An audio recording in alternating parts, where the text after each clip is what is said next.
Dear students, I hope you are well by the grace of Allah. I am also well. You are invited to my class on completing sentences, class number 06 with sufficient rules. Let's begin our class. Rule 13.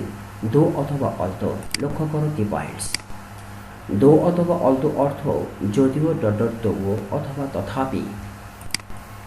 দুটি পরস্পর বিপরীত অর্থগত ক্লোজকে দো অথবা অলতো দ্বারা যুক্ত করা হয়, অর্থাৎ দো অথবা অলতো যুক্ত সাবঅর্ডিনেট ক্লোজ যে অর্থ প্রকাশ করবে, প্রিন্সিপাল ক্লোজ দ্বারা তার বিপরীত অর্থ প্রকাশ করতে হবে। দুটি ক্লোজের টেন্সের সামঞ্জস্যতা বজায় রাখতে হবে, অর্থাৎ উভয় ক্লোজে একই টেন্স ব্যবহার করতে হবে। দো অথবা অলদো সেন্টেন্সের শুরুতে বসতে পারে, আবার দুটি ক্লোজের মাঝেও বসতে পারে। দো অথবা অলদো যুক্ত ক্লোজ সেন্টেন্সের শুরুতে বসলে দুটি ক্লোজের মাঝে কমা দিতে হয়। দো অথবা অলদো যুক্ত সেন্টেন্সটি কমপ্লেক্স সেন্টেন্স, কারণ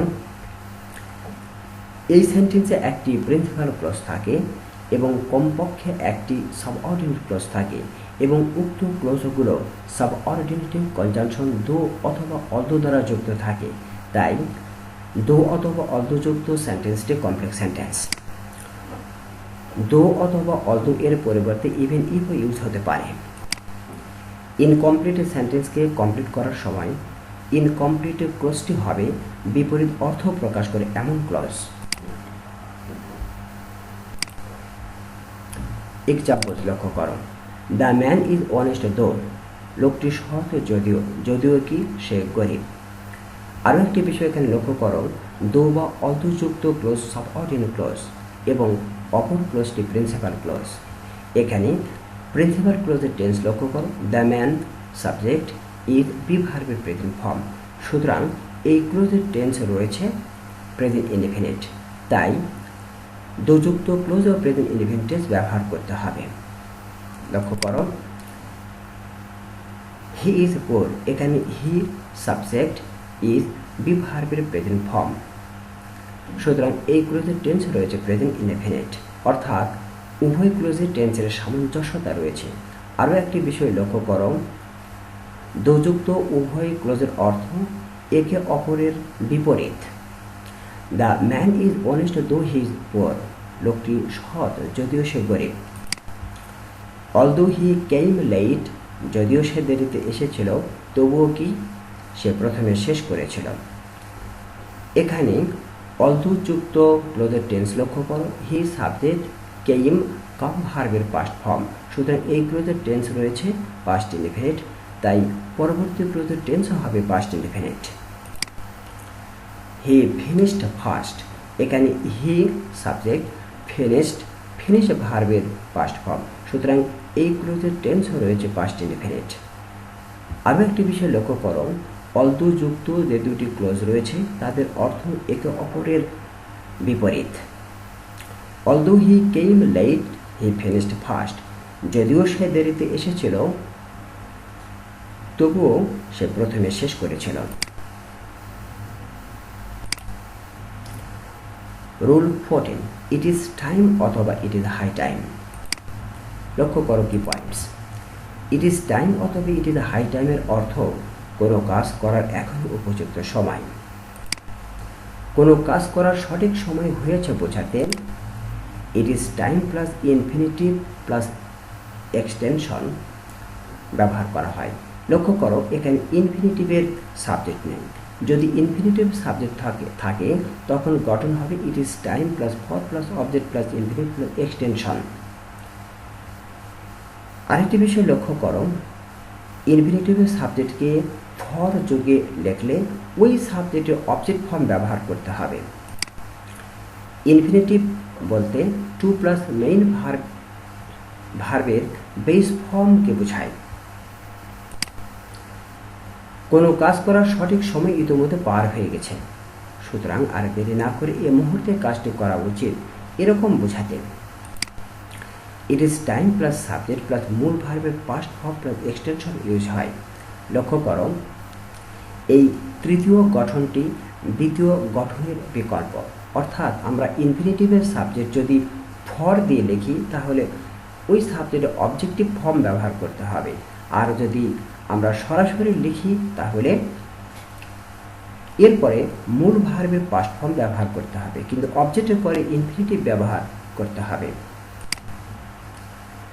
তবে বেশি জোর দেওয়া বোঝাতে ইট ইজ টাইমের পরিবর্তে it is high time use হয়। এরকম বোঝাতে it is high time plus subject plus মূল ভার্বের পাস্ট ফর্ম প্লাস এক্সটেনশন বসে। এখানেও লক্ষ্য করো তৃতীয় গঠন এবং চতুর্থ গঠন একই, শুধু পার্থক্য হলো ইট ইজ টাইমের পরিবর্তে এখানে ইট ইজ হাই টাইম ব্যবহার করা হয়েছে। অন্যান্য এলিমেন্টগুলো একই রয়েছে। তাহলে আমরা ইট ইজ টাইম অথবা ইট ইজ হাই টাইম যুক্ত আমরা চারটি গঠন পেলাম।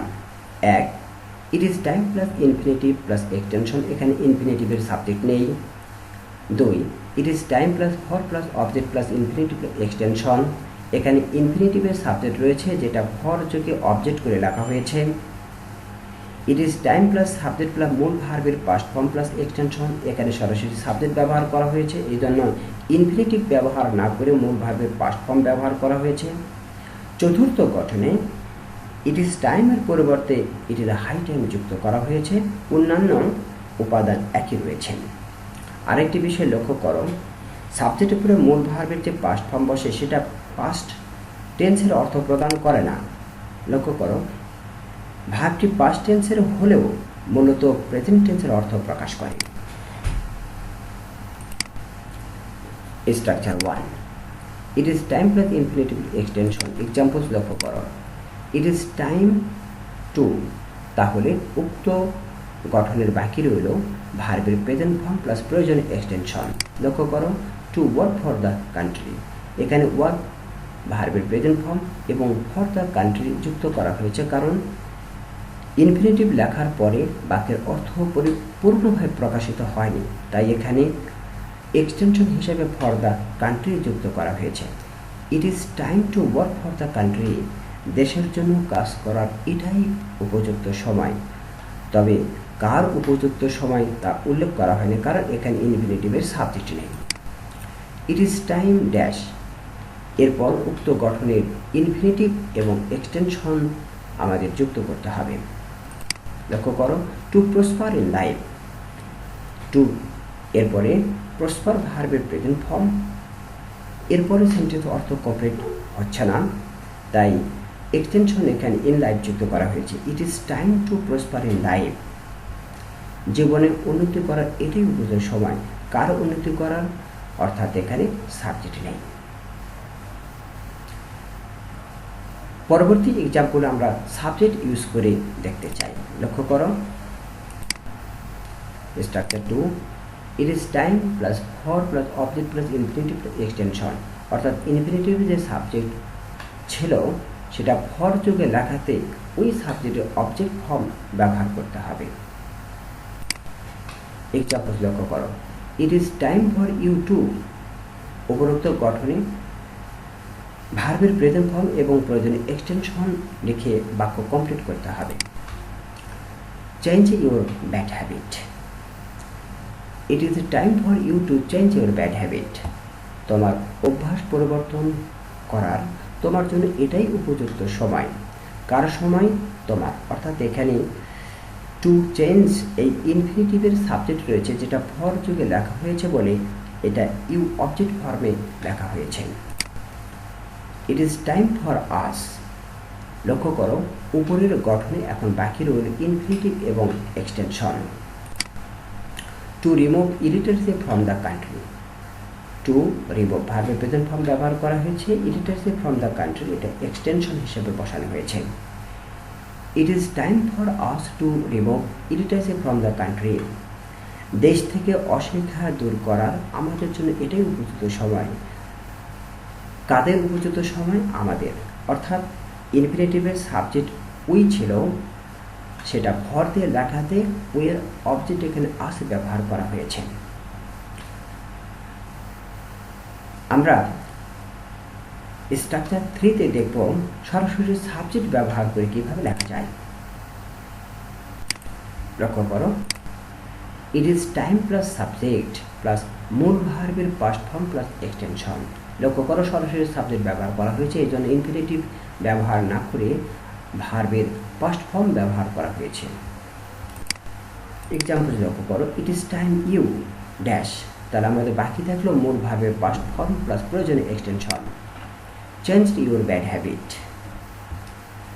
ইট is time you changed your bad habit, তোমার খারাপ অভ্যাস পরিবর্তন করার এটাই তোমার উপযুক্ত সময়। ইট ইজ টাইম উই, এখানে সাবজেক্ট রয়েছে, এখানে মূল ভার্বের পাস্ট ফর্ম প্লাস এক্সটেনশন প্রয়োজনে যোগ করে বাক্য গঠন করতে হবে। লক্ষ্য করো, removed illiteracy from the country, it is time we removed illiteracy from the country, দেশ থেকে অশিক্ষা দূর করার এটাই আমাদের উপযুক্ত সময়। এখানে চেঞ্জড এবং রিমুভ ভার্বের সাবজেক্ট সরাসরি ব্যবহার করা হয়েছে, তাই ভার্বের পাস্ট ফর্ম ব্যবহার করা হয়েছে। স্ট্রাকচার 4 লক্ষ্য করো, it is a high time, এটা ব্যবহার করা হয় শুধুমাত্র সেন্টেন্সের জোর দেওয়ার জন্য, এছাড়া পরবর্তী যে উপাদানগুলো রয়েছে তার কোনো পরিবর্তন নেই। এক্সাম্পলস লক্ষ্য করো, it is a high time we, তাহলে এরপরে আমরা মূল ভার্বের পাস্ট ফর্ম এবং প্রয়োজনীয় এক্সটেনশন ব্যবহার করে বাক্য কমপ্লিট করব। লক্ষ্য করো, it is a high time we worked for the country, দেশের জন্য কাজ করা এটাই আমাদের উপযুক্ত সময়। It is high time he dash, এরপর যে ভার্ব আমরা বসাবো তা হবে পাস্ট ফর্মে প্রয়োজনীয় extension. It is a high time he prospered in life, জীবনে উন্নতি করা তার এটাই উপযুক্ত সময়।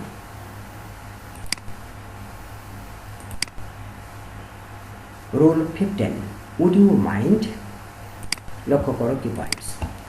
উড ইউ মাইন্ড অর্থ আপনি কি কিছু মনে করবেন, কোনো ব্যক্তিকে কোনো কিছু করার জন্য অনুরোধ করতে বা কিছু করার জন্য অনুমতি নিতে উড ইউ মাইন্ড ইউজ হয়। উড ইউ মাইন্ডের পরে ভার্বের আইএনজি যোগ করতে হয়, অর্থাৎ উড ইউ মাইন্ডের পরে জেরান্ড ব্যবহার করতে হবে। উড ইউ মাইন্ডের পরে অনুমতির ক্ষেত্রে ইফ এ ক্লোজও ইউজ হতে পারে। উড ইউ মাইন্ডে যুক্ত সেন্টেন্সের শেষে একটি প্রশ্নবোধক চিহ্ন দিতে হয়। স্ট্রাকচার 1 লক্ষ্য করো, would you mind plus gerund, অর্থাৎ ভার্বের ING form plus dot dot plus interrogative চিহ্ন। এক্সাম্পলস লক্ষ্য করো, উড ইউ মাইন্ড ড্যাশ, আপনি কি কিছু মনে করবেন, কি জন্য, অর্থাৎ এখানে মাইন্ড রয়েছে, তাই যে ভার্ব বসাবো তার আইএনজি ফর্ম ব্যবহার করতে হবে এবং প্রয়োজনীয় এক্সটেনশন ব্যবহার করতে হবে। Taking a cup of tea, would you mind taking a cup of tea, আপনি কি এক কাপ চা খেতে কিছু মনে করবেন, অথবা এভাবে বলা যায় আপনি কি চা খাবেন। Would you mind lending dash, লক্ষ্য করো, would you mind lending me your book, আপনি কি আমাকে আপনার বই ধার দিতে কিছু মনে করবেন, অথবা আপনি কি আমাকে আপনার বই ধার দেবেন। স্ট্রাকচার 2 লক্ষ্য করো, would you mind plus if, এখানে ভার্বের আইএনজি ফর্ম না বসে যদি আমরা ইফ বসাই তাহলে এরপর কি হবে, সাবজেক্ট প্লাস ভার্ব আসবে, ভার্ব যে কোনো টেন্সে হতে পারে, এক্সটেনশন ইন্টারোগেটিভ চিহ্ন হবে। Examples, would you mind if dash I shut the door, would you mind if I shut the door, আমি যদি দরজাটি বন্ধ করি আপনি কি কিছু মনে করবেন। Thank you to all.